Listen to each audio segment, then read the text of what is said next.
So मनुष्य वन्यजीव संघर्ष हा अनेक वर्ष चालत आलेला आहे. होतं असं की आपली वस्ती जसजशी वाढत गेली तसतशी आपण शेती पण करायला लागलो, कारण अन्न पुरेनासं झालं. जंगलातनं जे गोळा करतोय किंवा नदीतनं मासे गोळा करतोय ते, मग शेती वाढली. शेतीसाठी जागा कुठनं येणार? मग जंगल कापा.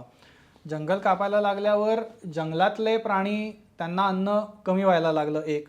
मग त्यांना असं कळलं की शेतात आलं तर शेतात जास्त पोषक अन्न मिळतंय एका जागीच कमी वेळात.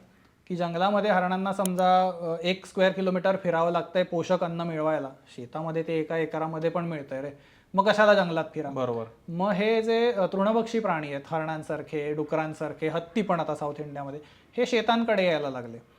साहजिकच त्यांच्या मागे मागे वाघ असेल, बिबट्या असेल, हे प्राणी पण यायला लागले. आणि मग अशा वेळेला मग त्यांना गावाच्या आसपास फिरून फिरून थोडीशी माणसांची ओळख झाली की अरे माणूस इथे पण आहे. शिकारीची तर भीती होती, त्यामुळे ते म्हणून जंगलात राहिले, वेगळे राहिले. पण ह्या बाकीच्या प्राण्यांमुळे ते थोडेसे गावांजवळ यायला लागले. आणि मगाशी म्हटलं असं की गावातली लोक पण जंगलात चरायला जातात.